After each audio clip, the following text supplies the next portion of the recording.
ജലലഭ്യതയും ഗുണനിലവാരവും പൊതുജനാരോഗ്യത്തിന് എന്ന വിഷയത്തിൽ ഇരട്ടയാറിൽ ഏകദിന ബോധവൽക്കരണ പരിപാടി സംഘടിപ്പിച്ചു. കോഴിക്കോട് ജലവിഭവ വികസന വിനിയോഗ കേന്ദ്രത്തിന്റെ ആഭിമുഖ്യത്തിൽ ഇരട്ടയാർ ഗ്രാമപഞ്ചായത്തിന്റെ സഹകരണത്തോടെയാണ് പരിപാടി സംഘടിപ്പിച്ചത്.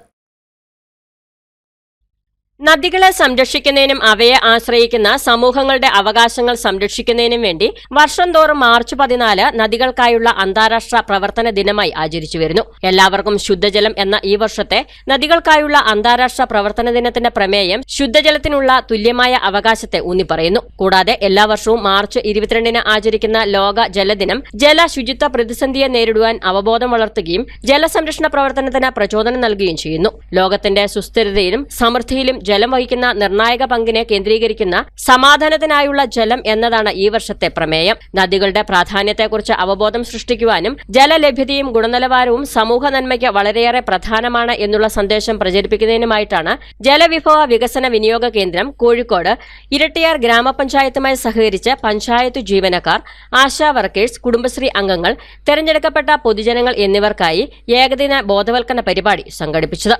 ഇരട്ടയാർ വനിതാ സാംസ്കാരിക നിലയത്തിൽ സംഘടിപ്പിച്ച പരിപാടിയിൽ senior principal scientist doctor Celine George Pulikkayil ആമുഖ പ്രഭാഷണം നടത്തി. പ്രാദേശികമായ വിവരശേഖരണ സംവിധാനം, മേൽത്തട വികസനം, തണ്ണീർത്തട പരിപാലനം, കാർഷിക ജലപരിപാലനം, വനങ്ങളുടെയും നഗരങ്ങളുടെയും ജലസുരക്ഷ,